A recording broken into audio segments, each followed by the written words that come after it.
I can't do it. Okay. We'll do it live. Okay. No. We'll do it live. It.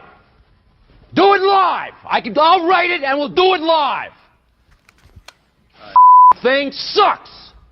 Well, here we go. It's better late than never. God, the voice, it still isn't any better. Jim Moore is on Phoenix, Arizona. It's the Daily Puck Drop Wednesday, January 8th. Still sound like Jen Cohen.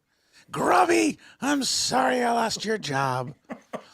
If you want to come to USC, I've got a place for you. Not in Malibu, but wherever. No. God, come on now. Yeah, that's just, I mean, not to make light of that. That's just terrible. Sorry about that. Technical problems on the Puck Sports side of why we were late getting to the show. You can see we have no graphics for the show today. I figured out why. I do love Apple products. I have had a Mac for many, many years. Thank you, Apple. You're great. You know, Tim Cook, you want to sponsor the show? Great. Why you have to do a system update right before the show starts, that's just the perfect timing. So something wrong. I've got to update my settings before we can have the graphics. I don't know what was happening, but hey, we made it though. A little late, but the Daily Puck Drop, it does come your way every single day at 10 o'clock. If you're watching it live, listening to it live, thank you. We go live on YouTube, on X. We also have the Puck Sports mobile apps on the iOS, Android, and of course you can watch and listen to it later when you're there on YouTube. Please like and subscribe. And also on all the podcast platforms, Apple, Spotify, wherever you find your podcasts. Of course, pucksports.com. When you're at pucksports.com, sign up to be a Pucks Posse member. $5 a month gets you VIP access, content to everything we do daily, and all the extra stuff as well. I'm broadcasting from the Limback Lumber Studios, built, of course, by Limback Lumber Contractors. Free deliveries, everything from whole house packages to homeowner DIY projects. Give them a call, 206-782-3487. Visit them online at limbacklumber.com. You're rested and healthy. You've made it to Phoenix, Arizona. Yeah. You know what's impressive about you, among so many other things, is that 5 minutes ago, if everybody could have seen you, I mean, you were stressed out to the max, and then it's showtime, and you're friendly, loquacious, easygoing Puck again. This is what makes me so mad, because I'm very put together. And I've got a lot of stuff that's going on, the pre-production of the show, and I double check everything. And then when 1 minute before it starts, it all goes to hell. It pisses me off. It really. I don't blame you for that, but the way you handle that, the way you work through it, and when the show started, look at you. Well, no one would ever know that there was an issue. We don't got long. Well, you can see that. Well, without the graphics now, you can see the Gary Payton a little bit better. That's the Gary Payton's a little bit. It's more prominently displayed. Well, we don't have much time. Usually we just go a half an hour with you. Rob Staton coming up bottom of the hour. We can always push that a little bit. Ryan Divish. Both these guys are back because they've been off for 2 weeks because of the holidays. Divish will be at 11 o'clock from beautiful, sunny, warm Havre, Montana. And we'll get the latest on what the M's have not done this offseason and have allowed the Oakland Athletics to spend $130 million while they have spent zero in free agency. Good times by all are the Seattle Mariners. But Jim's weekly appearance, or 3 times a week, when he's not sick and traveling. I noticed that you weren't obviously too sick to take your dogs into a bar, though. That was on Sunday. You were able to pull that off. Wait, that was on Sunday. We were in Prescott, Arizona. If you've never been to Prescott, Arizona, don't call it Prescott. It's Prescott. It's a great spot. You got to go there sometime. No, Monday. But Monday you couldn't come in. You couldn't come on the show. But Sunday you're in a bar, huh? Do you think I would bail on you like that? Like at KJR, I might have bailed occasionally, but no way I'd bail on you. No, I came down with something. I was in bed. Well, I have been battling. Last week I was all sick. Last week. That was like a stomach virus. Now the stomach virus has turned into a head cold. Have you ever heard of that? Have you ever, like the part of it, I lost my voice, one because of basketball practice, but one being sick. Have you ever had a stomach virus turn into a head cold? No, it's particularly surprising with you because you're normally the picture of health. I am very healthy. I'm very healthy. I get exercise daily. I eat right. The Lord's work, all of it. I don't understand. I've never gone from stomach virus to head cold and losing voice. Never. No, that's never happened. Well, okay. Well, I'm just okay. never Are happened. you Have getting you ever enough had that sleep? happen? Are you having fluids? Are you going to go to the doctor? No, I'm not going to go to the doctor. What is the doctor going to do? Well, maybe help you. They're just going to tell you to Antibiotics? rest. I don't got time for that. You don't have time to go to the doctor. Yeah. Too much Shit, stuff going man, on. make time to go to the doctor if you have to go. You're 49 now. You're not that young anymore. Spring chicken, Jim. Spring chicken. All right, Spring chicken. Jim's Monday, Wednesday, and Friday appearance, of course, brought to you by. Yeah, I got a new read. You ready for this? Yeah, I can't wait. It's a new read. Professional window and exterior cleaning service. It's a clean streak, proudly serving Island and Skagit counties for more than 10 years. I've talked a lot about some of the services that Clean Streak offers: roof cleaning, gutter cleaning, pressure washing, all those dirty jobs. They'll do them all for you so you don't have to. And Brian Turner and his experienced crew are also window washing experts, allowing you to enjoy the benefits of crystal clear windows without the risk of injury that comes with trying to do it yourself. So call a Clean Streak at 360-395-5748. That's 360-395-5748, or visit acleanstreak.com to get a free estimate today. Do I sound like still like Jen Cohen to you?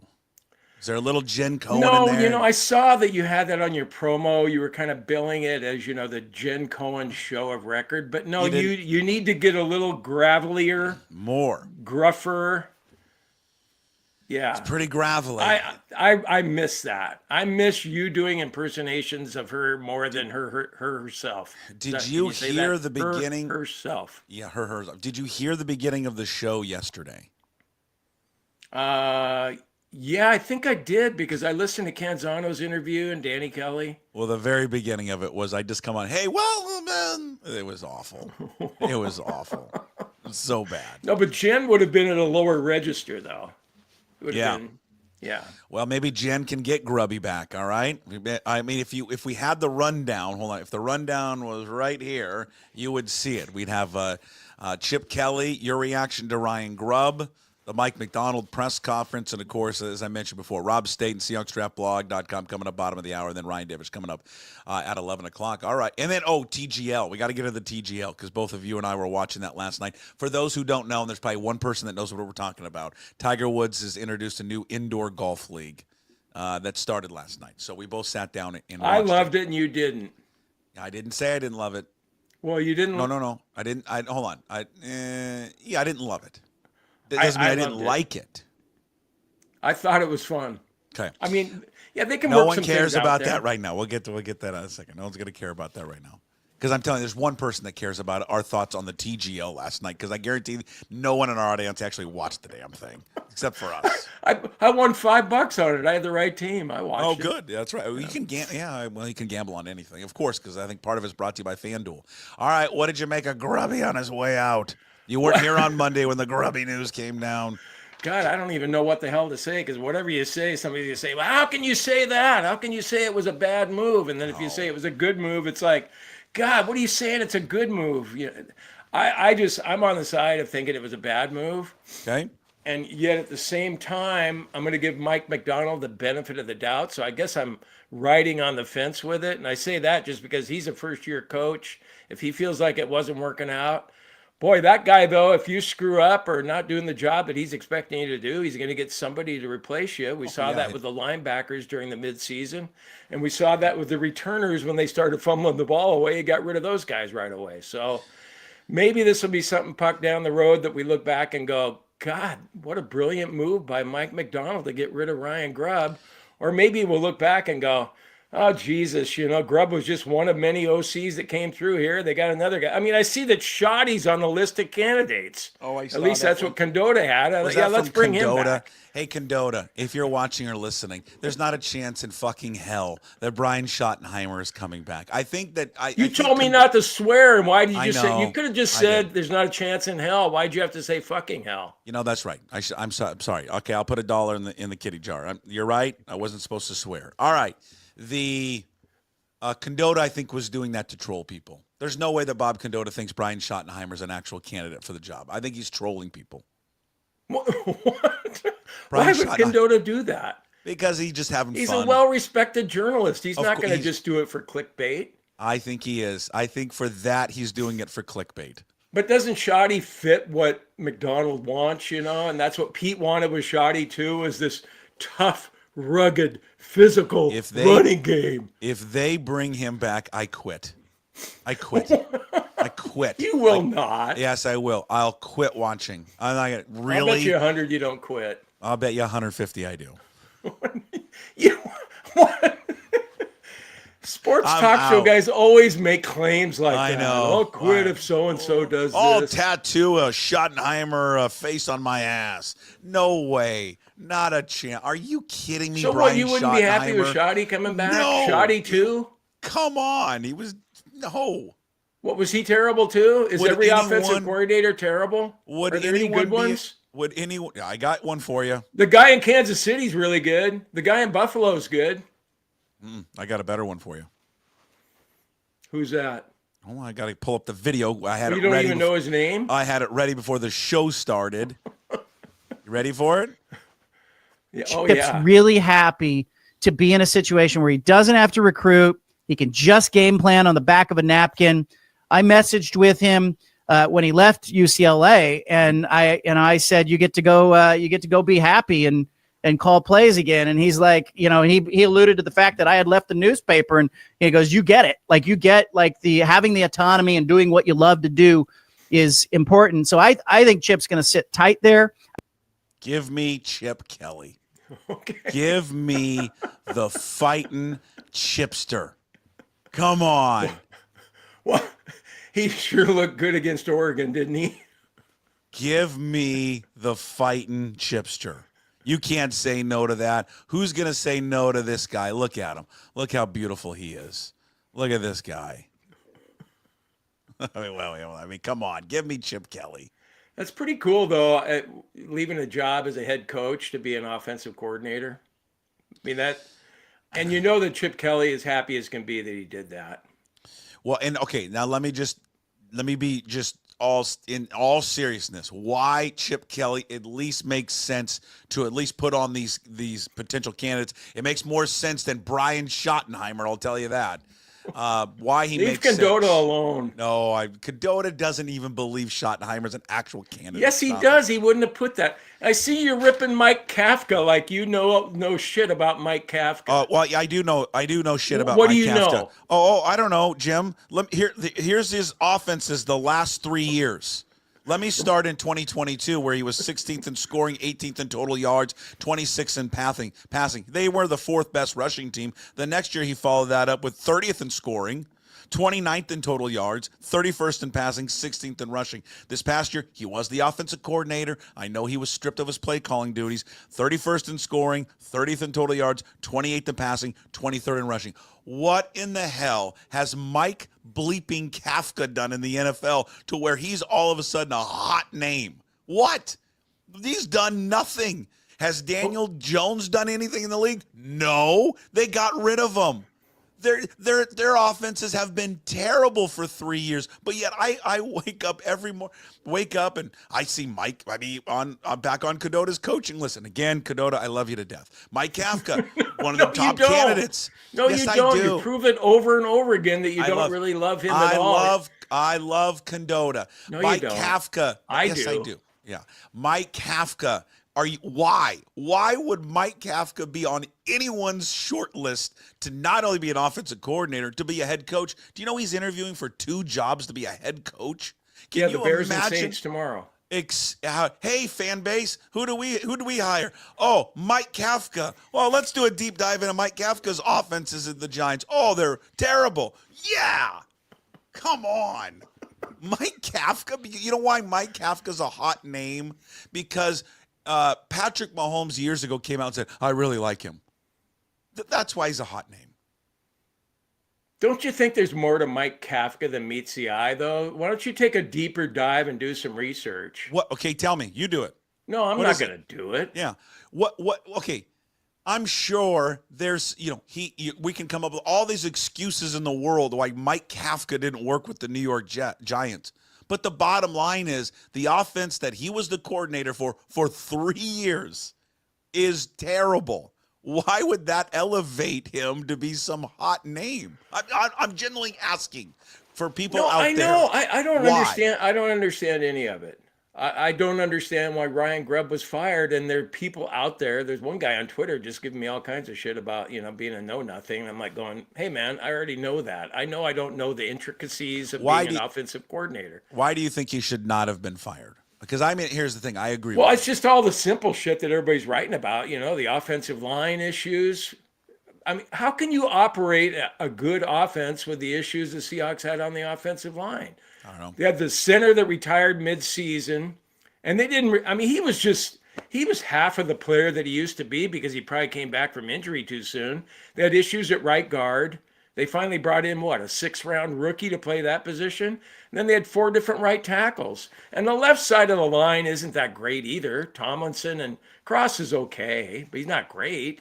I mean, PFF can bear all this shit out. What do you know about offensive line play? I don't know a damn thing about offensive line. Talk point spreads till the end of time, but not. Yeah, but so I mean, if you're watching this and you think you know what's going on with play calling and all that, that's fine. If you think you know more than some guy that's studying the film and the tendencies for the other team, the weaknesses that your team has. I mean, I swear to God, if Grubb had run the ball more often and gotten stonewalled and they were the worst rushing team in the league, averaging 2.4 yards per carry, he had been fired for that, and everybody had been going, hey, why Grubby run the ball so much? Why'd he keep banging his head against the wall? There's no doubt in my mind that he would have been fired no matter, even if they had made the playoffs, he would have been fired. I just think there's more. I think there's more to the play calling. I just think that they didn't get along. That's my. I heard you say that yesterday, and that's I agree my working with you. theory. There's a personality clash there. That's my working theory. And if they just couldn't get along, then fine. Then just move on. But I don't know if it's about because he couldn't call an offense or he's not a good offensive coordinator. I just think there was a personality conflict between Mike Macdonald and Ryan Grubb. Now, Mike Macdonald said that he had admired his offense from afar, that he was always on a short list. I mean, he said that last year. He was on a short list. If I ever got a job, that I would hire Ryan Grubb. So he was familiar with them, and by all accounts, they met Dino's, all that picture, and they swimmingly, and it was great, and they thought they had this aligned vision moving forward, but obviously they did not. I would say this because everyone is kind of theorizing or talking about the breaking point was the Giants game, right? Giants game in which they threw it all over the place, and there was no balance, and they were awful, right? Yeah, I was kind of glad he sucked in that game because I won 50 from you on that. Okay. Yeah, that's right. But here, I found this interesting. So I went back and I looked. Now some of this, to be fair, some of this is probably going to include Geno scrambles as well. But I went back and looked at just the pass run discrepancy after that. Like, what was the balance after that game? Now, the very next game, they played San Francisco, and it was terrible. They threw it 52 times, and they ran it twice. They ran it 20 times. So, I mean, it's like they were extremely pass-heavy. In the win against Atlanta, it was 29. It passed first, then run, okay, for those following along. Atlanta, they were 29-26. Good balance. Next week in the loss against Buffalo, 29-17. I mean, again, they're down by 21. They're going to have to pass more. The Rams game in which they lost in overtime, it was 34-33. San Francisco win, it was 32-23. Arizona win, it was 31-25. Jets win, it was 31-23. And again, pass first, then run. Arizona win 30-31. Now the two games that stand out the most are going to be the Packers and the Vikings. Shockingly, these would have two very good defenses, probably stopping the run. 33-16 and 43-15. The Bears game which they won was 23-25, and the latest Rams game was 27-24. I'm just saying, other than the Packers-Vikings game, nothing really. It didn't stand out that he was like all of a sudden just all we're going to do is throw the football. That does go against the narrative that people want to write about. Now again, I'm over it now, and I'm not going to die on a hill for Ryan Grubb and be like, oh my God, it's the worst decision in the world. I do think it was the wrong decision, and this is now all on Mike Macdonald now and John Schneider. They better get this right because I discussed this yesterday with Danny Kelly with Tim Booth and Curtis Crabtree on Monday. This is just the same thing we see all the time with defensive-minded coaches. We saw with Pete Carroll. All they do is rinse and repeat on offensive coordinators because they never can find a guy. And the problem is when you hire a defensive-minded coach like they did with Macdonald. Why? At least I wanted, my first choice was Ben Johnson. Now, the interview process didn't work out, apparently, or maybe Ben Johnson wanted to stay in Detroit. But the part of it is when you get an offensive-minded coach, he stays there. The problem was when you're a defensive-minded coach and you hire an offensive mind, you have him for a year or two because he becomes a head coach. So you just have to do this carousel over and over and over again. It's annoying. It's rinse and repeat with this organization for 10 years. Well, it's interesting what you found out there because I would have thought it'd be more lopsided than that. And It you wasn't. and you pointed it out, Green Bay and Minnesota, better defenses in the league. And so, yeah, I thought it was unjustified. But again, how many offensive coordinators have been fired from 10-win teams? That's unusual, isn't it? That's why I think it was just a personality issue. I just think it was a personality issue. I just don't think they got along. Do I know? I don't know anything. I'm just guessing like everyone else. I just think that they worked together for a season and decided, we don't get along. And if you don't get along and Mike Macdonald doesn't like him, then I get it. Then move on. Yeah. They weren't aligned. I just, this whole physical, rugged style, and we all love that with Marshawn and Chris Carson, but I just can't see that happening the way they're constituted right now. Okay, So, let me ask. maybe they'll end up getting to that point, but they don't look anything like the Ravens running game. They should have gone after Henry in free agency if that's what they wanted. Well, they don't have the quarterback that makes that work as well. You've got a quarterback that is a running threat. Let me ask for people who think the decision was right, because I would just ask this: do you want Scott Huff retained? He's the offensive line coach for maybe there's one or two people that don't know who Scott Huff is. Yeah, well, if you do want Scott Huff retained, why? What was the worst part of the team this year? What was it? Was the offensive line. Did he make the offensive line any better? And I think McDonald said something about that they came in kind of as a package deal, but they're not a package deal clearly anymore. But why? But then again, you can make the same argument for Scott Huff that you make for Ryan Grubb. Which is what? Injuries. Oh, so we'll give Scott Huff a pass because of injuries, right? Or you could pull out the old thing, a chef can only do so much with the ingredients. You like that one? That hasn't been used for a I while, love has that it? one, which I agree with you.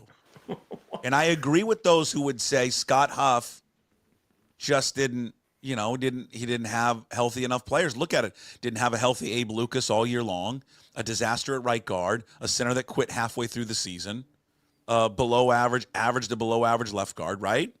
And Cross, a left tackle, who had a below average season, correct? But Scott Huff's going to get a free pass. But the guy who's calling the plays based on he needs protection from that group, he's the one that's the scapegoat of the season? Okay. I guess someone had to pay for it, but So the running game, they had a hard time with the running game, and then Geno had a terrific season, all things considered, especially 54 sacks. And a lot of that, he's avoiding pressure, getting the ball out. Again, and maybe some of them were like, coverage sacks. He held on to it too long. Rush used to get all that kind of stuff too. Well, this is such a bigger problem than just Ryan Grubb. It starts from the top. You have a general manager who we all like, who just has failed miserably at drafting offensive linemen or signing them. Miserably. Yeah, the latest example being Christian Haynes, who couldn't beat out, subpar guards. He was a third stringer. Yeah. Third stringer. He was a third rounder too, wasn't he? It's so third round, you're supposed to be plug and play. Should Yeah. be at that position.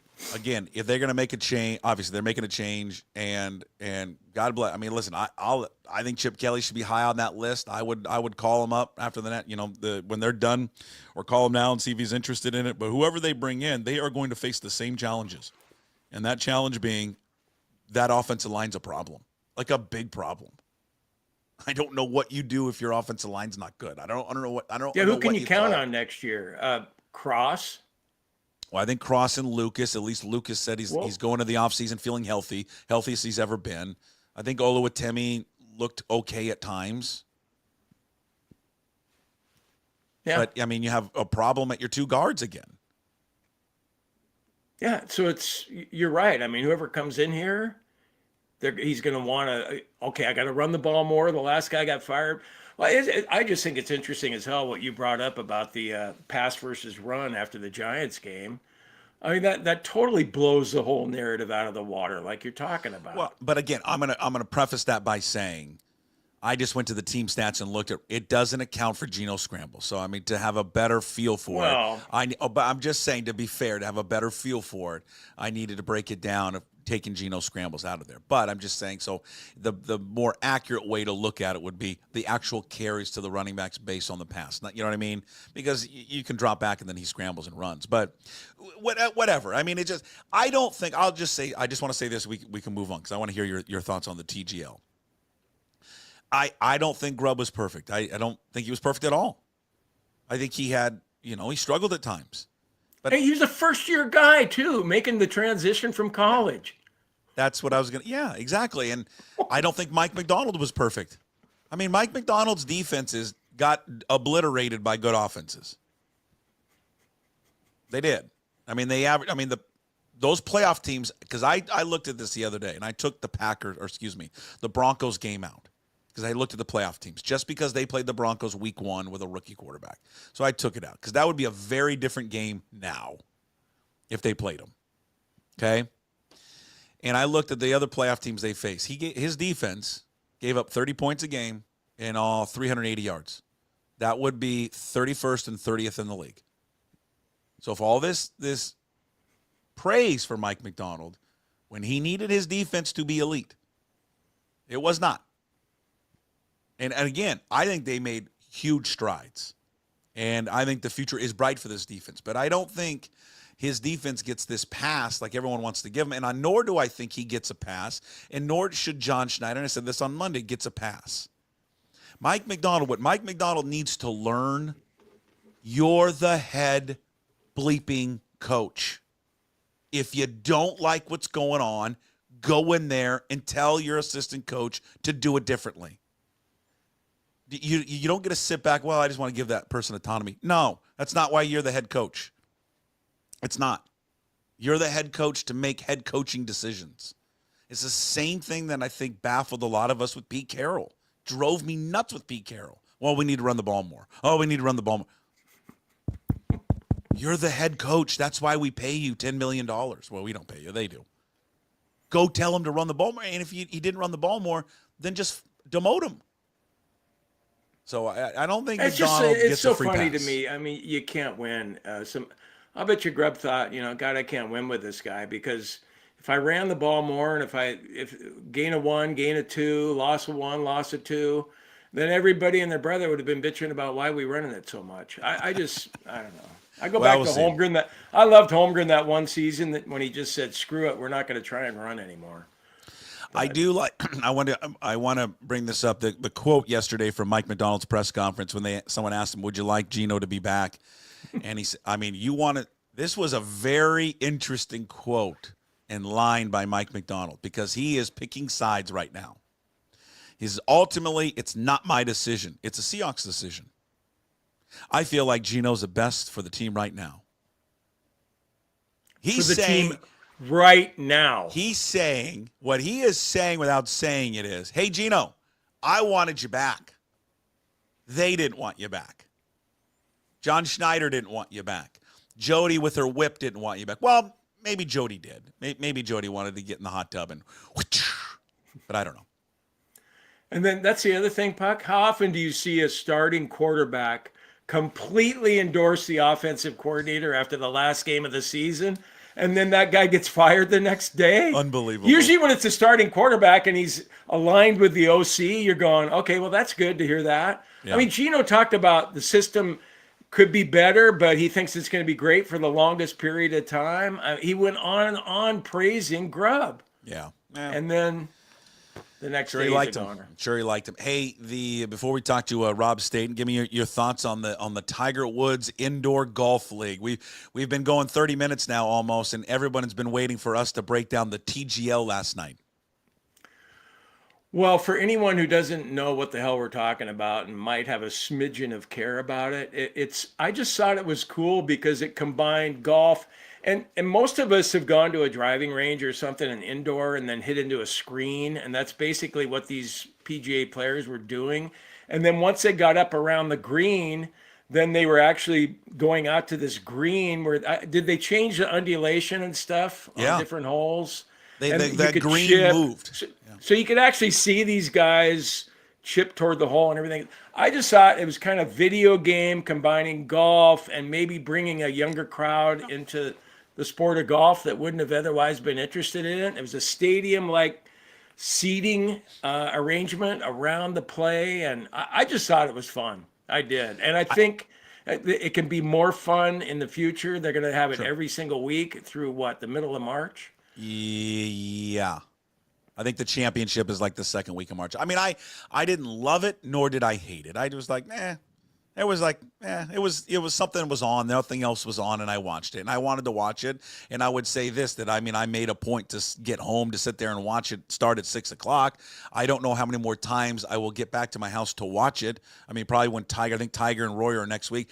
I would just say this from a marketing standpoint. I don't know why you didn't start with Tiger and Rory. I think it was just that's a baffling decision to me. You're starting this new league. The two biggest headliners of it are Rory McIlroy and Tiger Woods. Sorry, it's not Ricky Fowler and his mullet and Shane Lowry. That's just, no one cares about those guys for the average. Well, Matt Fitzpatrick's dull. Matt Fitzpatrick, and that's the other thing too. You advertise that they're going to be chirping at each other all the time. They never talked at all. Shane Lowry did a little bit. They're never going to say anything that's remotely to steal Rob's like a little cheeky. They're not going to do any of that stuff because they have brands to protect. They're not going to say anything like they're playing at their home course back in Florida where they really talk a bunch of smack. They're not going to do any of that. I would loosen things up a little bit. I'd get some alcohol involved with these guys, maybe a shot every other hole. The crowd was what I expected it to be, very White and Brooks Brothers crowd, very just, bro-ish. I think it's going to be a one-and-done thing. I think the ultimate thing that he started this thing for was that whole indoor facility is going to become a big corporate place where you take your corporation on a work retreat. You go play indoors on the golf simulator, and you have your big conferences there, speaking engagements. I think they're going to start advertising that for bachelor parties. That's what I think the goal is. Oh, maybe so. God, they're throwing a lot of money at that, though. You see what the winning team gets at the end of the year? I think it's a 6-team league. Yeah, I didn't see it. I don't even remember. $9 million. $9 million each? No, it's a 4-person team, and I guess only 3 play each week. I don't know how they determine that. Yeah. But still, $9 million for split 4 ways for, not much work. Yeah, I would agree. Hey, let's bring Rob Staton on. Hey, Rob. How are you? Oh, I caught you looking at your phone. Say hi to Jim. He misses you. Hey, Jim. How's it going?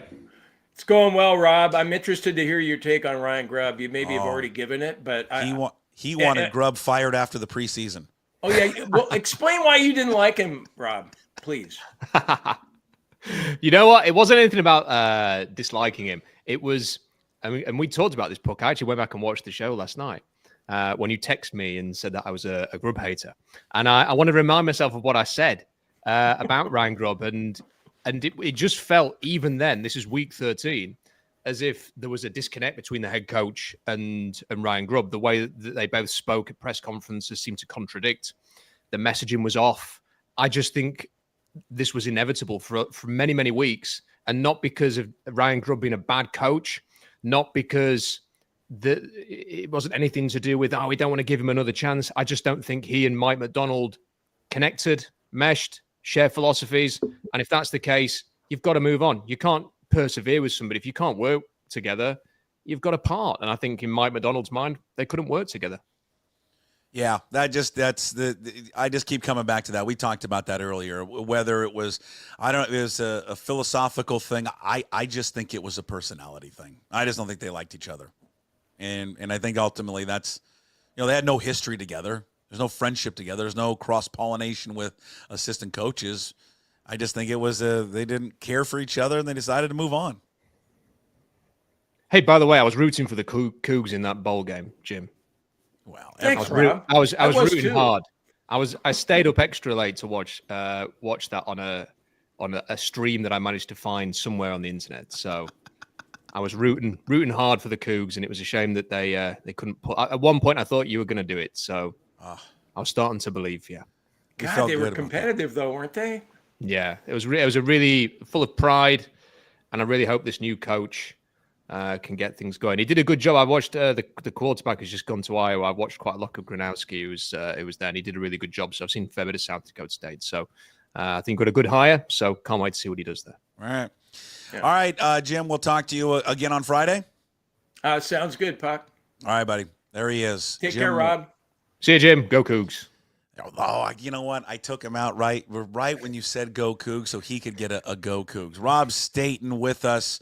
He talks Seahawks football with us every single week. Rob's weekly appearance brought to you by Superior Linen Service, family owned and operated since 1926, committed to delivering the highest quality products and service to the greater Puget Sound area. Get your free quote today at supplinen.com. Give him a call, 253-383-2636. Check out all of Rob's work, SeahawksDraftBlog.com. Video content, YouTube channel, Rob Staton Football. Follow him on X at Rob Staton. We haven't talked in a couple of weeks. That was the weird 2-week holiday, right? Where everything just fell, Christmas Eve, then Christmas, then New Year's Eve and New Year's. So we didn't have a show for the past 2 weeks. So much has happened. We haven't even discussed since they've missed the playoffs, but let's just start obviously with the biggest topic. We touched on it a little bit there.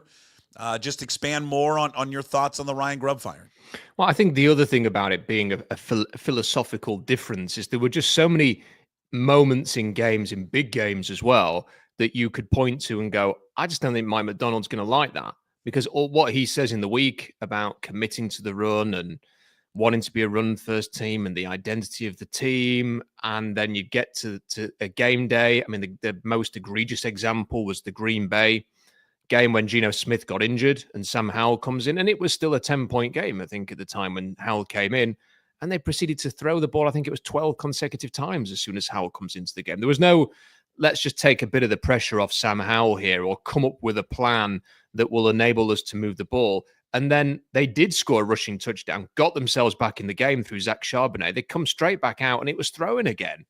Under Sam Howell. That just didn't make any sense. And I remember mentioning after that game, you could just see Mike Macdonald's face on the sideline looking as if, what are we doing here? Mm-hmm. And then there was other situations, the way they handled the end of the Minnesota game where they got themselves into field goal range, designed a pass that was a long building, slow developing play that got Geno Smith took the sack, and he deserves some responsibility for that, but he should never have been doing a play that would have enabled him to take us out. They should have just kept running the ball and at the very least got themselves the field goal, which would have then taken it to overtime or forced Minnesota to get another score. They completely botched that situation. And it just seemed to me that as the weeks were going on, this was inevitable. We've been talking about it on Seahawks Draft Blog pretty much since halfway through the season, that it just felt as if a change was going to be likely. How culpable, though, is Macdonald for this? I don't think he is. I think it was a difficult situation for him, and it was kind of an arranged marriage where Grubb came in, and, I think everybody sort of thought, this is intriguing. What an intriguing hire. And then Grubb comes in, and it just hasn't worked. And, I hear arguments about the offensive line's not very good. I mean, that's putting it mildly. I've heard your arguments about, do you know what? Macdonald should have told him to run the ball more, but I think it comes down to this. I don't think Mike Macdonald wants an offensive coordinator who has to keep knocking on the door all the time, reminding him to run the ball. I think he wants an offensive coordinator who's just going to bloody do it. And and I would as well if I was him. I just want somebody who I know is going to do what I want. So I don't have to keep reminding him. And even if he had gone all in on Grubb and said, run the ball, run the ball, run the ball, and he had done it, I don't think he'd have wanted to do that next year. I think he would have just wanted somebody who he goes, this is what I want. This guy is going to run the offense that I want. And I think that's what they're going to go for now. Yeah, but if he's not doing the offense he wants, then it is his. I mean, I guess we'll probably just go back and forth on this one. It is his responsibility. He's the head coach. It's why you paid him all the money. It's his job to go and knock on his door more and press on him and say, listen, You're not doing what I've asked. Do it or I'll demote you. I mean, if I've ever got to that point, I don't know. Because then what we're talking about, which I have a hard time coming to grips with, is insubordination from Ryan Grubb. That Ryan Grubb heard the message and said, yeah, I'm not going to do it. I'm going to do it my way. Yeah, I don't think it's that. I would be blown away if that were the case. And this is just rinse and repeat with Pete Carroll. And I thought we got rid of Pete Carroll. Yeah. But Mike Macdonald's just a younger version of it because we're just doing the same thing. Run the ball more, run the ball more, run the ball more, run the ball more. You're the head coach. Well, go run the ball more. What I would say about that is I think with the Pete Carroll situation, there's a reason why that happened. And that's because we have to sort of remember there was a lot of pressure on Pete Carroll and a lot of pressure on the Seahawks to let Russ cook. And they moved on from the coordinator who ran the ball religiously and brought in somebody who was a bit of a trendier hire from the McVay tree with the idea of being a different offense. And it didn't work. And really what Carroll probably should have done was double down on his style. And I think with Mike Macdonald, we have to remember he's a first-time head coach. He may not have felt perfectly comfortable going into Grubb's office every week and, giving him as we would say over here, the hairdryer treatment to sort of say, run the ball. And I think what does that mean though? The hairdryer treatment. Well, if you turn a hairdryer on, it's hot air flying, towards your head. Yeah. And it's like shouting at somebody. So it's your hot air sort of, you are the hairdryer. That's beautiful. I'm going to steal that one. That's great. So yeah, I don't think he wanted to do that. And I think that, there was, I heard Ian Finesse saying that there was. Never heard of him.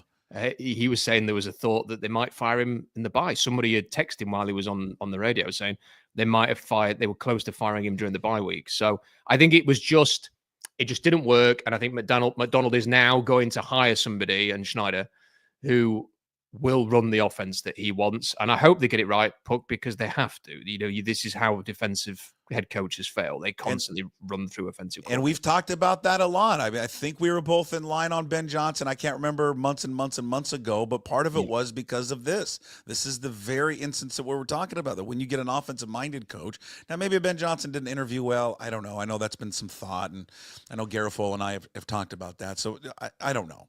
But, when you do hire a defensive-minded guy and he gets an offensive guy, obviously as his coordinator, that guy has success, he's likely out. I mean, look at Dan Quinn. Dan Quinn's going to probably have one and done with Cliff Kingsbury, or at least maybe another year. And then Cliff Kingsbury, based on the success he's having, is going to get another shot to be a head coach in the NFL. Or, I don't know, maybe he goes to college, but I would assume NFL. And then he's got to look for a new offensive coordinator. All these defensive guys have to do this almost every 2 years, it feels like. Yep. And here's the thing is the ideal appointment, at least for me, I don't know what you think. I think most fans would agree with this, though. The ideal appointment is somebody who has been a head coach, an offensive-minded head coach, who can now come in and be a coordinator, who is experienced, who has had a degree of success to come in and run the offense. And that's what I think the Seahawks ideally would need, rather than another, novice, because in fairness to Ryan Grubb, he'd never coached in the NFL before. But if you actually look out there, who are the options? It's Doug Peterson, who spent last week flirting with retirement in his press conference. It's Josh McDaniel, who's probably going to end up with Mike Vrabel. And does anybody really want that? It's John Gruden. That'd be a very controversial appointment. So I can't think of many other options. Whereas if you had an offensive-minded head coach right now, who could you appoint to be your defensive coordinator? Robert Saleh, Dennis Allen, Lou Anarumo. Last year you could have hired Vic Fangio or Brian Flores. There are people who have been available, who are ex-head coaches who are defensive-minded, who you can bring in and trust to run a defense. There are many more of those than there are offensive versions. But it is what it is. I'm not saying that I want to go back in history and replace Mike Macdonald with somebody else. I have faith in Mike Macdonald, and I like what he's done with the defense. But this is the challenge the Seahawks have brought upon themselves. I played this earlier for Jim, so I'm going to play it for you. This is from my conversation yesterday with John Canzano. If you're familiar with John covers college football and does an excellent job. I asked him about Chip Kelly. Chip's really happy to be in a situation where he doesn't have to recruit. He can just game plan on the back of a napkin. I messaged with him when he left UCLA, and I said, you get to go be happy and call plays again. And he's like, and he alluded to the fact that I had left the newspaper, and he goes, you get it. Like, you get like the having the autonomy and doing what you love to do is important. So I think Chip's going to sit tight there. What do you think of Chip Kelly? So the last two Ohio State games, their Chip Kelly offense has been absolutely electric, and most people have seen the Oregon game and enjoyed that. And it was fantastic from Ohio State. Having watched, I think I watched every Ohio State game, not in full, just watching the quarterback more than any other player, and the guys playing left tackle there. Their offense was maddening at times. Like this was a loaded offense. Jeremiah Smith, Geno Smith's cousin, was just he'd be the first overall pick in this draft, and he's a freshman. It's unbelievable talent, and they didn't use him enough. Like, they went weeks without using him properly, and then they've kind of unlocked him, and they're throwing it downfield to him in the playoffs. And you're thinking, where was that against Michigan? Where was that for weeks during the season? And Chip Kelly is close friends with Todd McShay. And Todd McShay said on his podcast last week that he was speaking to Chip Kelly, and Chip Kelly basically just went, I got so much wrong during the season, and we should have done this, and we should have done that. And now he's rectified it. So today, off the back of two really successful playoff games, it's quite easy to go, hey, Chip Kelly. If you'd have said a month ago, Chip Kelly, I'd have had my head in my hands, because I thought Ohio State should have been way better on offense than they were during the regular season, and they weren't good enough for the talent, for the money they spent on the offense. They should have been better than they were. I mean, I know he wanted to get him more involved. I mean, he did have almost 1,300 yards and 70 receptions. I mean, and 14 touchdowns. I mean, I don't know how much more involved he needed to get him. He needed to be more. I mean, like 90 and 1,600. I mean, that would be unheard of in college football. No, what did Devonta Smith do when he won the Heisman Trophy? Well, let me just before we go into the weeds on it. He had, can I just say that he had Devonta Smith when he won the Heisman, 117 catches and 1,800 yards. Now, I'm not saying necessarily 100 catches, but he could have had 20 more. Yes. But what you talked about, that's why I brought Chip Kelly up. You kind of went through, and he checks all those boxes. Guy's a head coach. He's called plays.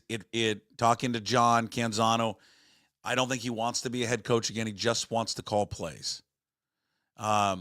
Would he be though? But again, that does check all the boxes. Guy just wants to call plays, has experience in the NFL, has experience in college.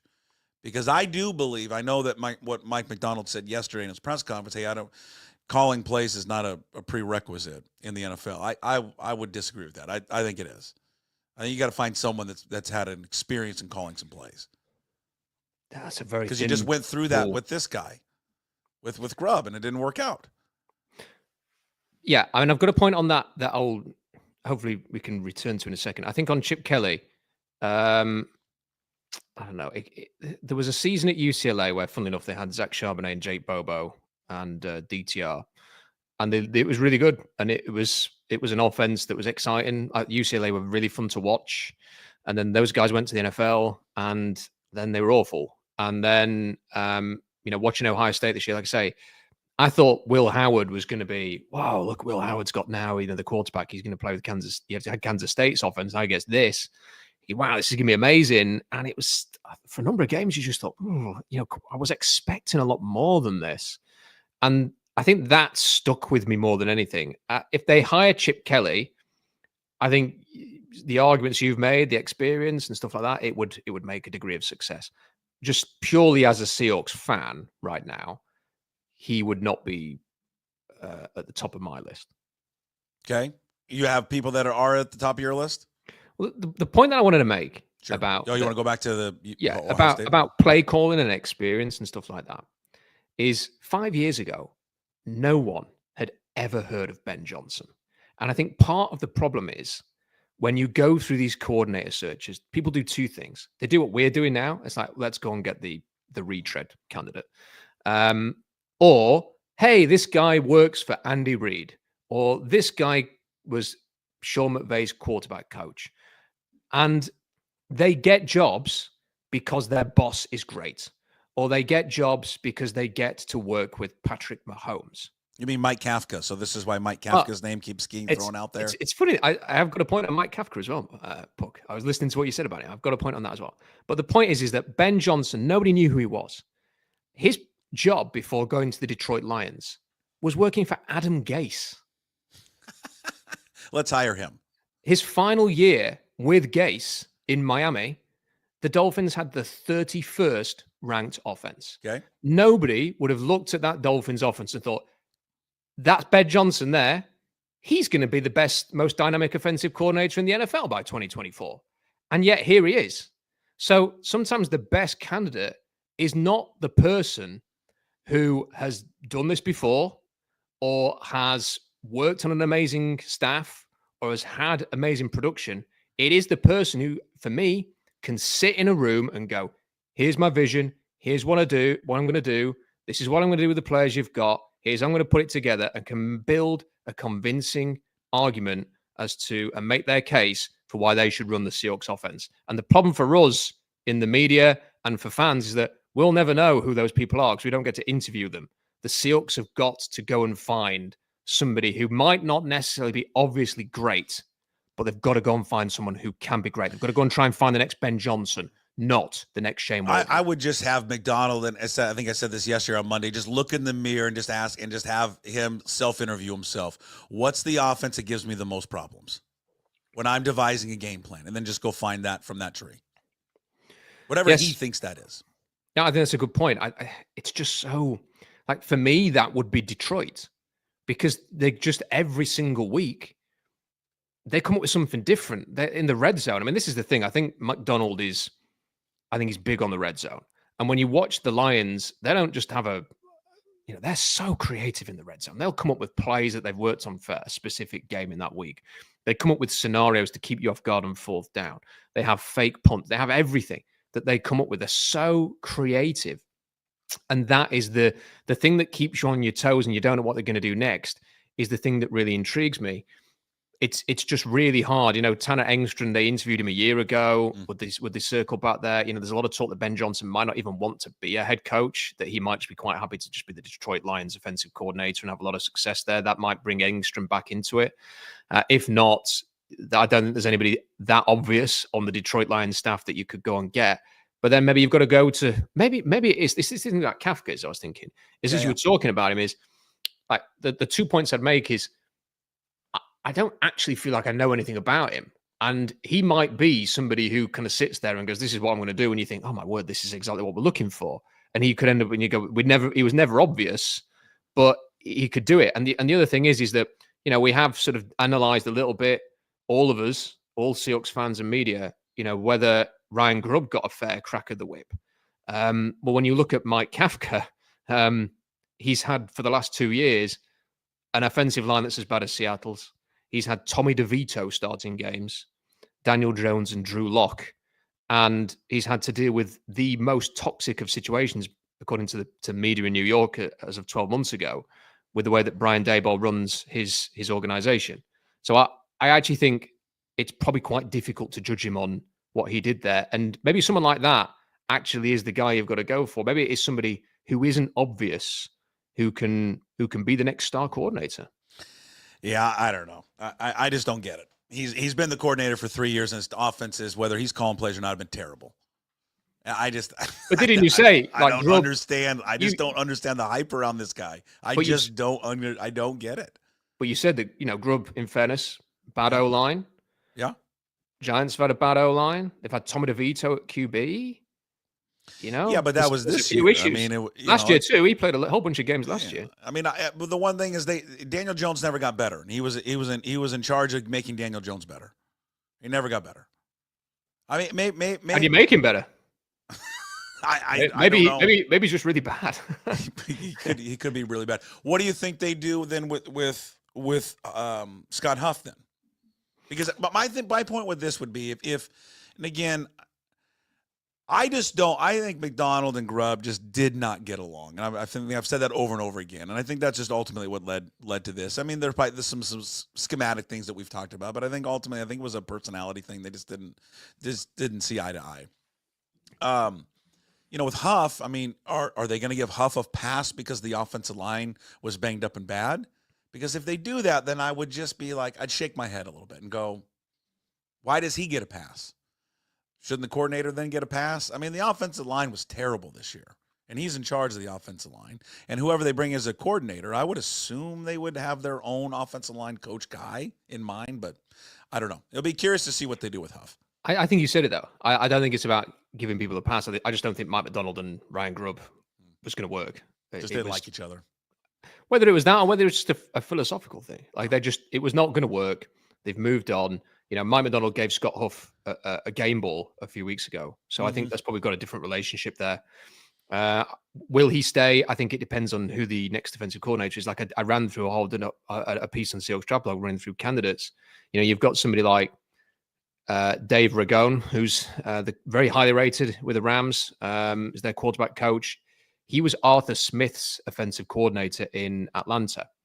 And the reports were that the Seahawks wanted to hire Arthur Smith, sorry, I should rephrase that Mike Macdonald wanted to hire Arthur Smith if he got a head coaching role, and just the timings weren't right, so we ended up taking the Steelers job. So maybe they would look at someone like Ragone, who, like I say, has worked with Sean McVay for last year. They're very close. Ragone was on the Washington staff 10 years ago, that legendary staff. He's worked with Arthur Smith for 3 years. And Ragone actually is very close to Mike Munchak. Okay, remember him? Former head coach, offensive line coach. He actually put Munchak and Sean McVay in touch last year, and Munchak acted as a consultant and an advisor for the Rams to try and reshape their offensive line, which they did. They completely redone their offensive line. And I think they were ranked 10th for run block win rate last season. So I'm starting to connect dots a little bit here. Like maybe Ragone comes in, he brings Munchak with him. He's looking to get back in the NFL. Munchak, he was saying that a year ago in interviews. So then maybe Scott Huff moves on and goes to Alabama with Ryan Grubb. Maybe that's something that would happen there. I suppose it depends who is the offensive coordinator. What a wild year. I mean, 12 months ago, these guys were playing in the national championship game, Ryan Grubb and Caleb DeBoer, and then they were the hottest two names in football. They go to Alabama. Ryan Grubb now gets quarterback to maybe even be the head coach at Washington. Then he becomes the coordinator with the Seahawks, and I don't think there was many people that didn't like the move when they hired him, and it's wild. It's wild how much my God, Caleb DeBoer is now on the hot seat in year 2 going into Alabama, and Ryan Grubb is out of a job. It's crazy. What a business. What a world that football is. It's unbelievable, like you say. That's a thing where they were a year ago, and it's changed so much. And look, I think the best thing for Alabama is Jalen Milroe declaring for the draft, because they can get a quarterback in there now who can run that offense. I wonder if Quinn Ewers might end up there. Oh, that'd be interesting. It'd be a good fit for them. Yeah, because he's already come out and said he wants to come back, right? He hasn't said anything and won't until Texas leave, but he's been offered like $5 million to go back to college. So if I was him, I'd say I'll take the $5 million. Yeah. All right. Next week, let's get more. We didn't really get much into Geno and DK, so I think next week let's get into that kind of stuff, and we'll continue kind of our offseason look at the Seahawks. Rob, you're the best, and we'll chat with you next week. Thanks, man. See you. All right, there he is, Rob Staton, who joins us every single week, brought to you by Superior Linen Service, family owned and operated. God, I'm terrible. Since 1926, committed to delivering the highest quality products and serving the Puget Sound area. Get your free quote today. Suplinen.com. Give them a call, 253-383-2636. I'm choking over here. All right, let's transition from the NFL now over to Ryan Divish. We haven't talked to Divish in quite some time. Divish, how are you, sir? Hey, what's up, dude? Just maybe you should dying. go to Marlboro Lights or some Zins instead of the Marlboro I Red. don't smoke, so don't say that. I've never had a sickness where it started in the belly and now has transitioned to the head. And then Monday we had our first middle school basketball practice, and that probably didn't help. And now we have practice number 2 tonight, so I'm probably going to even lose it more for tomorrow. How are you? God, it's been a while. Good to see you. I've been good. Just hanging out here in scenic North Pole, Montana, and like living the dream. What's the temperature in Montana today? It's actually nicer today than it's been. the wind was blowing like 50 last night, and we have a winter storm advisory still, so we're supposed to get snow at some point or freezing rain, which is always fun. It's 37 out right now, so that's good. But it's actually, we're not going to go back down in the zeros for a while. Under zero, below zero. We had a stretch there for about a week where it got below zero a couple of days, 3 or 4 days, and that was pretty miserable. But that means usually when we're not below zero, it means the snow comes in, and you don't want the snow because that means I got to take my ass out and shovel. And then I get the call from my dad, that snowblower is not going to run itself at the house. At least you have a snowblower. Well, yeah, you have to have one living here. This isn't like Washington where they have one truck to sand the roads. Everybody has a snowblower or a 4-wheel with a plow on the front, or everybody now has those side-by-sides, the little. Yeah, I saw those. Oh, those things are pretty sick. I mean. Yeah, you got to get one of those. Yeah, no, I'm just trying to survive with not having to go out as much as possible. Divish joins. We haven't talked to Divish a couple of weeks because of the holidays. Nothing has happened because the Mariners haven't done anything. His weekly visit brought to you by Chalet Bowl, Washington's oldest operating bowling alley, proudly serving the community since 1941, located in Tacoma's historic Proctor District. Family owned and operated for 40 years. Again, delivering top-notch customer service and a unique 12-lane experience. Check them out, chaletbowl.com, to make your next reservation. Well, how surprised are you? Maybe you're not, of the inactivity of this baseball team. Well, I'm obviously surprised. I didn't think there would be like a myriad of moves. It wouldn't be the typical Jerry Dipoto year where you're just, constantly making moves on the fringes of the roster and all that other stuff. Like, even in the impromptu press conference that you're angry about at the end of the season, he made it pretty clear that you're still angry about, and everybody else is still angry about. I'm not angry about it. Yeah, you guys, I would in the future prepare for those sorts of things, because like the days of like the pre-spring luncheon and all those things, those are gone the way of like the dodo bird and Taco John's and $3 beers outside of Montana. Yeah. But like they basically had their core pretty set. So they were never going to, like their outfield is set, their shortstop is set, their catcher, their rotation, a lot of their bullpen pieces. So like they were never going to do a lot. But I think they thought, as well as I thought, they would have at least one move, like one of those 3 positions, first base, second base, or third base. They'd have addressed it by now. And I think that's why, and they were so confident about it, is because we later learned that they offered Carlos Santana the best contract. They offered him essentially a multi-year deal. Same AAV, I believe, is what the Guardians gave, was what, $12 million. And they offered him that money.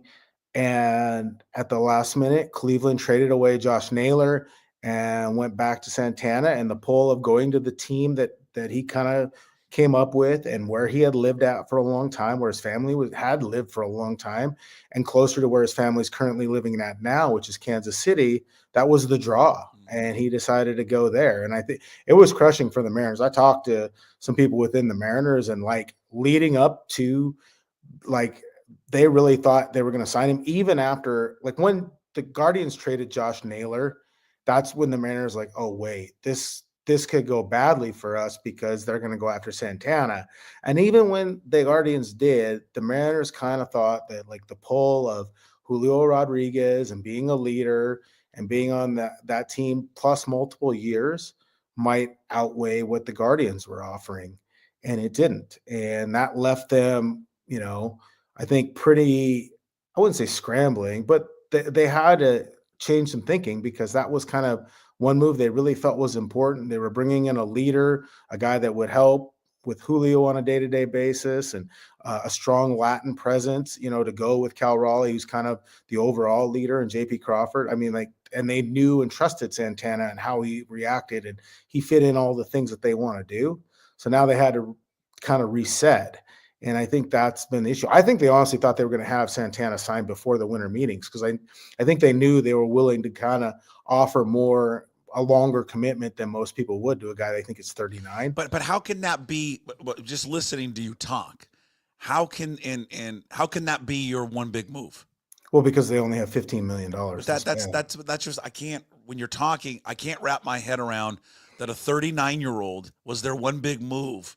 Well, I mean, I think it wasn't necessarily their one big move, but it was their one kind of certain move that they had control over, because like the first base market was there was a lot of first basemen out there at the start of the offseason, even first basemen that, were on the trade block like Naylor or even Tristan Casas, presumably. So they felt like there was enough volume out there that, like, look, if we go in and offer Carlos Santana a good deal, we should be able to sign him, given the market and given that there's so many first basemen out there.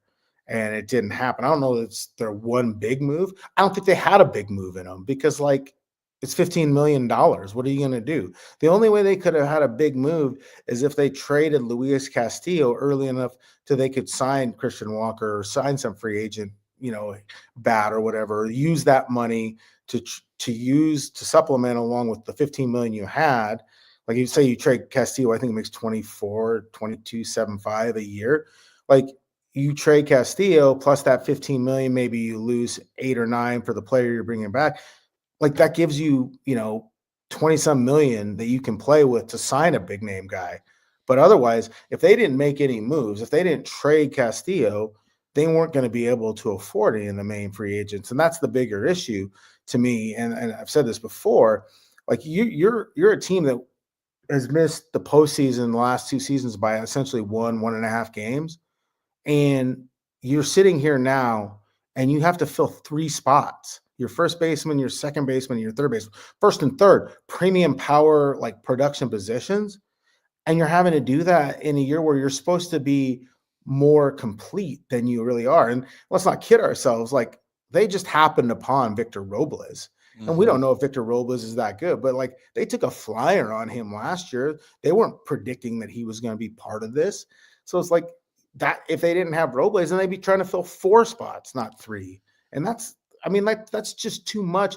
You don't see, the Yankees lost Soto and they were happy to lose Gleyber Torres, but they're not trying to fill major spots.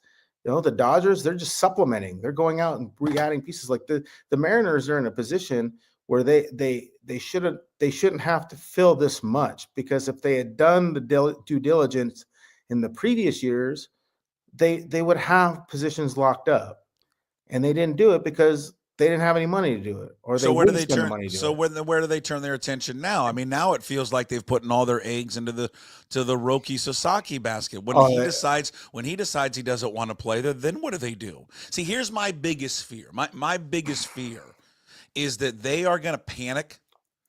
They're going to panic with Castillo and trade him.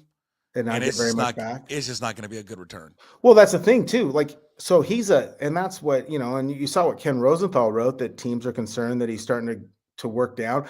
Like his fastball was still, like people say it's down a tick velocity wise, but it was still in the top, in terms of pitch value, it was still in the top 90% of MLB. I just thought his command was off. He didn't command his slider very well at times last year, and his changeup, wasn't as effective either. I mean, like he was in a lot of bad counts, and some of the starts made his numbers look even worse.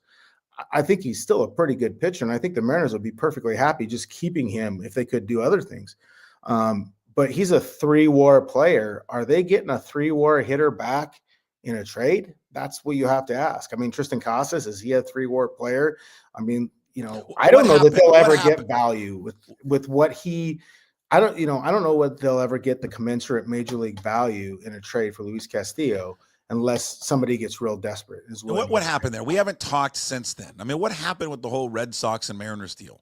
Well, were they really just not willing to take on the contract of the Japanese outfielder? Yeah, it's an awful contract. Right, it's terrible. Yeah, but in the end, would they not have saved money though? No, not really. I mean, because it's like it was longer, and then again, like what's going to happen next year or two is like guys are going to get more expensive. Like you're bringing in a guy that can only DH. Well, they already have like 2 guys on the team that can only DH that are making a lot of money.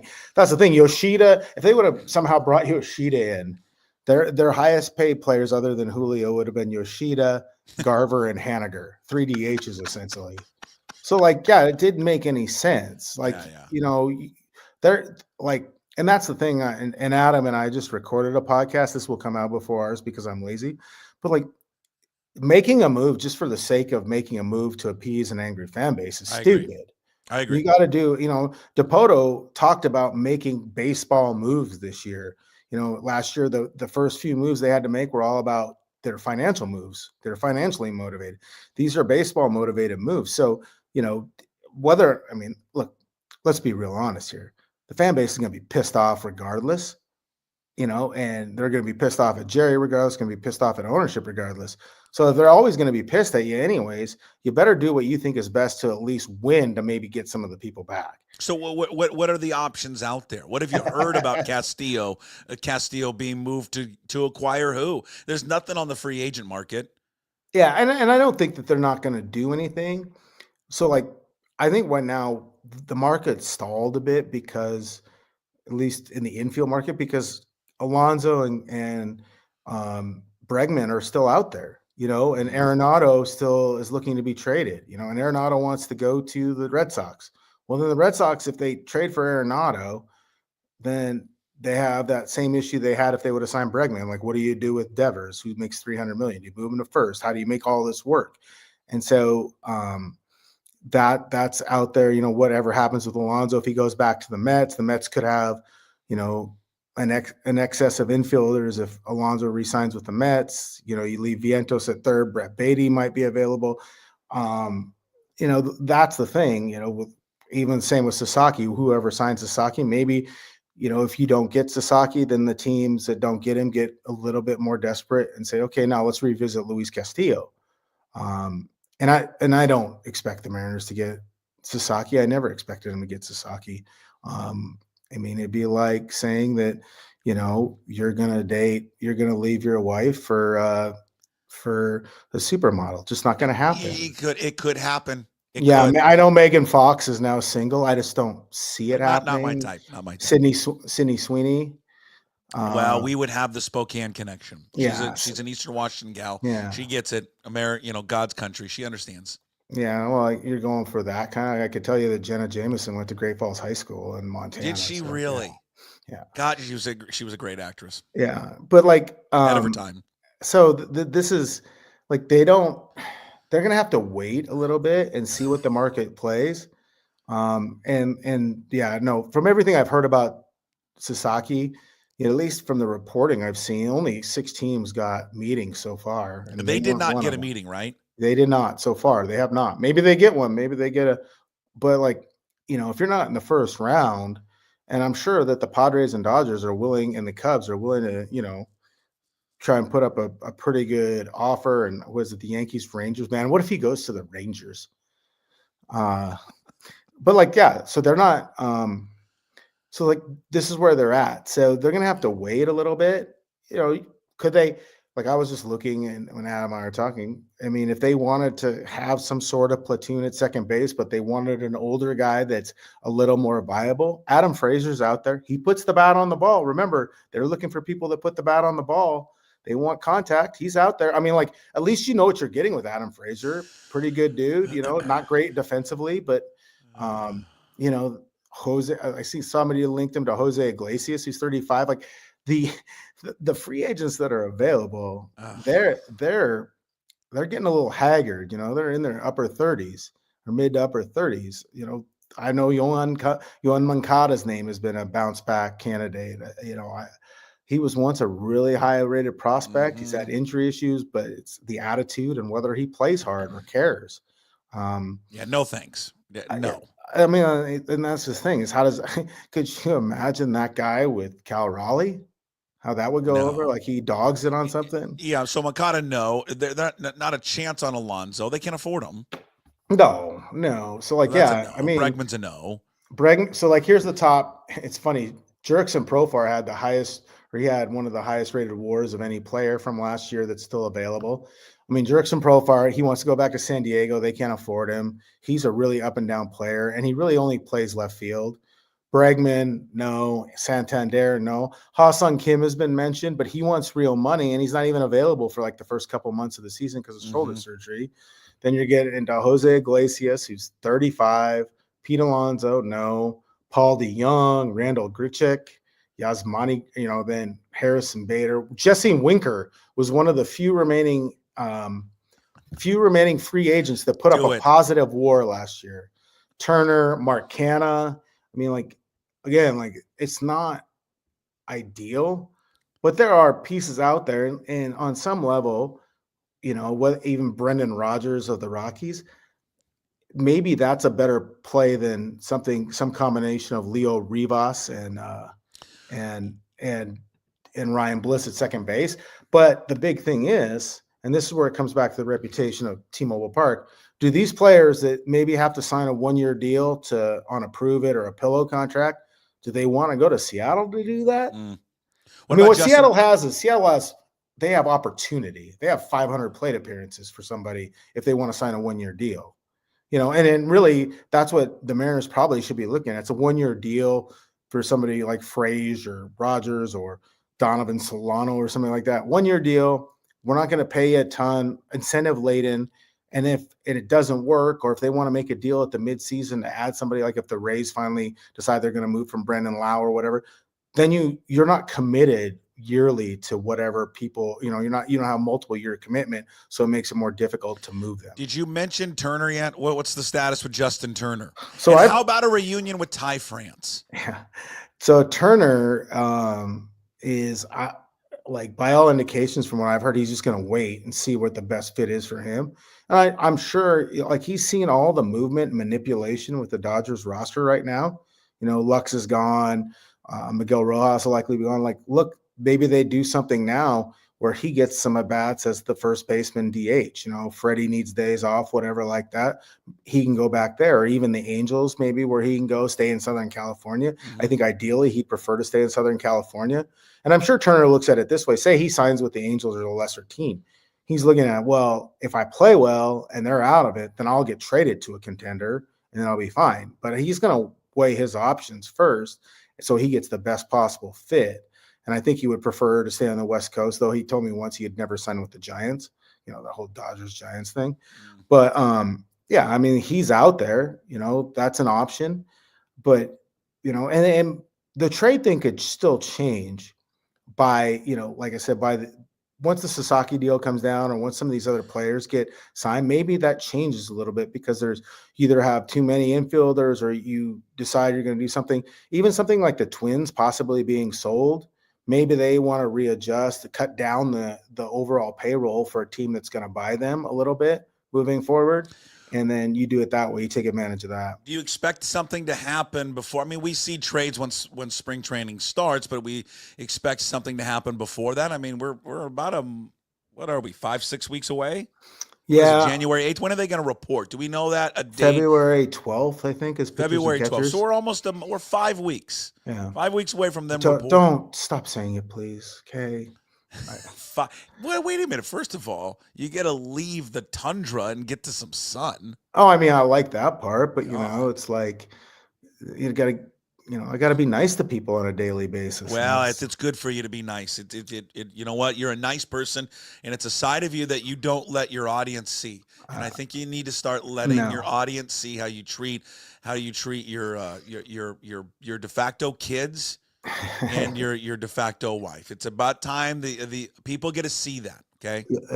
I think my de facto wife would say it's time for her to be a real wife, So I think we're working on that. It's about time. Yeah, we're working on that. She's wondering when that's going to happen. Yeah, we're working on that. Good. About time. Yeah. So I think we'll see some movement. I would think that Bregman and Alonso want to get something wrapped up in the next couple of weeks.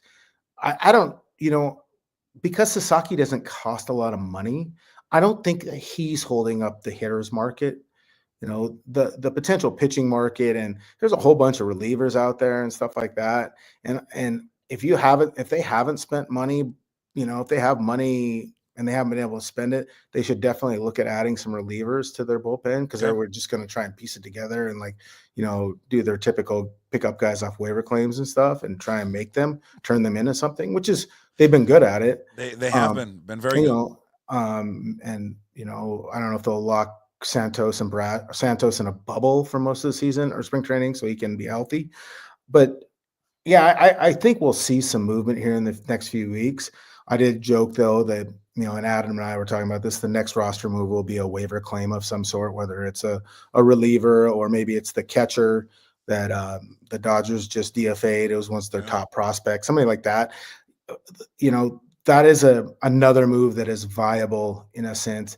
Like if the Mariners could try and still move Garver to a team in need of a backup catcher, eat half the money, do it that way, as long as they were getting something that they felt was in return that could help them. You may have to package a prospect with him, but if you got a commensurate level prospect that was more MLB ready, then maybe you do that. There are a lot of teams that need catching. I mean, the Padres need catching. So I think there's ways to do that, but and maybe that's what they finally hope, is that somebody like the Twins or, because I think the White Sox have been pretty well picked clean, as have the Marlins, but maybe the Twins or even the Rockies, kind of decide, look, we need to make some trades. We need to trade some guys and take on some prospects, and maybe that's the way they look. I don't know. As the Mariners, you're pissed, but I mean, if you're the Orioles fans, aren't you just as pissed? I mean, like they haven't addressed their pitching at all. Sure. Well, that's been a rumor that's been out with the last, I think, 2 days has been Luis Castillo to the Orioles. So yeah, they've something there. What would they be? What would you want back? Like if you're the Mariners, you want what back for him? Let's say they deal with Baltimore. So like everybody says Kobe Mayo or one of their prospects, and maybe you have to do that. Like those guys are pretty close to being MLB ready. Like I don't love the one outfielder, the left-handed hitting outfielder, bad body, but like, Jordan Westberg, maybe you can get that. He's a real major league talent. I don't, do you have to package something so that Baltimore takes on all the money? Like, do you have to package a prospect with him to get Westberg and maybe, is it a 1-for-1 or how do you do that? I mean, I don't think the Mariners want to trade Luis Castillo, and I don't feel like they feel like they have to trade Luis Castillo.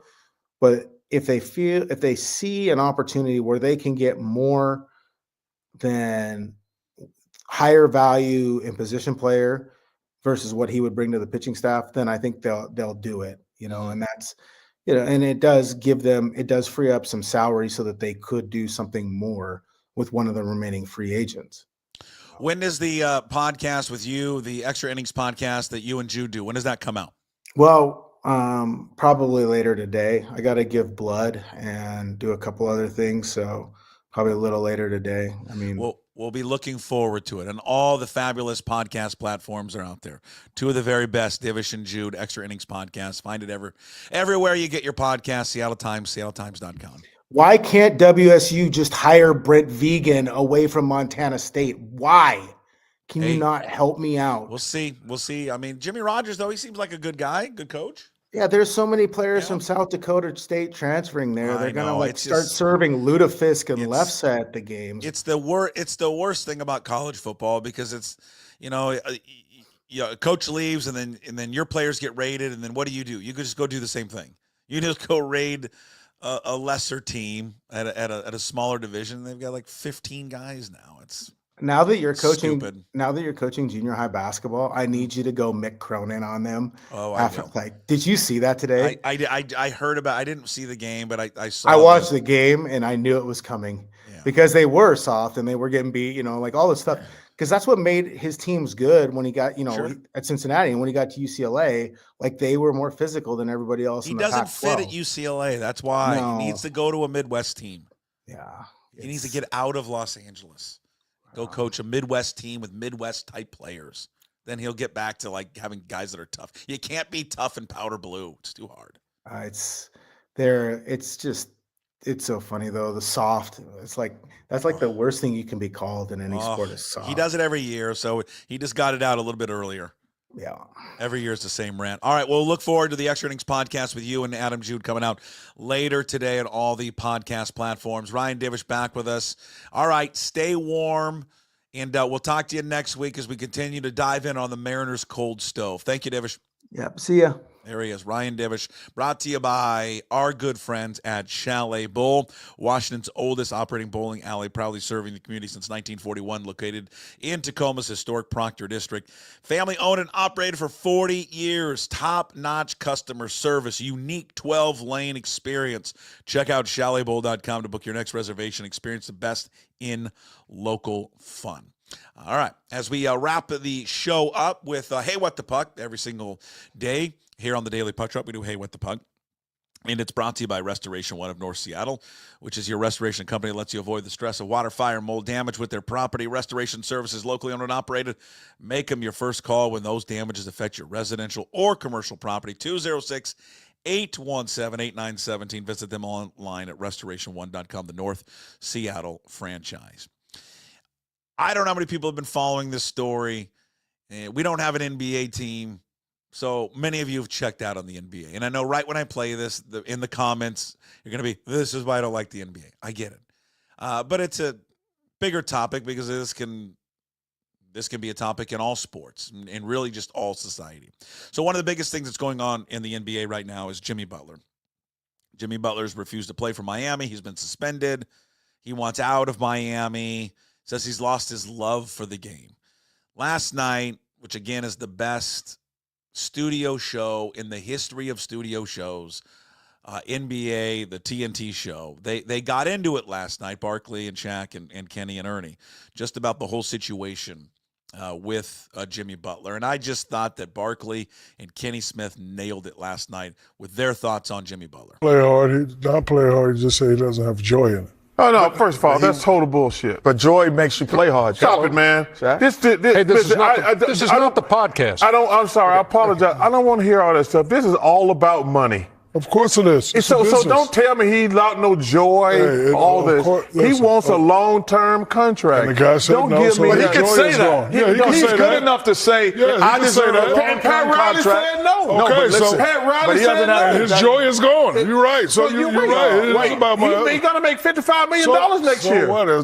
Listen, there's a lot of bums making similar. It's not the point. You have a contract, Shaq. You don't get to say, unless you extend me, I'm just going to quit playing. He never said he's going to quit playing. Don't do it. Well, he said he ain't got joy anymore. Yeah, but I bet he'd get joy if he gave him 3 more years. And I remember this is the same guy who slept in the gym before he got his big contract. I remember those times. So what's wrong with saying I don't have joy?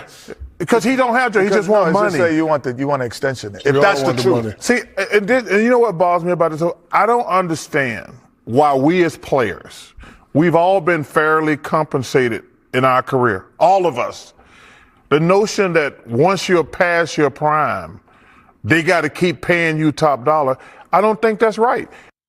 Now, that's the last part that I agree with Barkley so much. I mean, I remember, and I'm in a blank here for all you European, all you soccer football fans, you'll remember, was the Team USA coach, the German guy, Jurgen Klinsmann?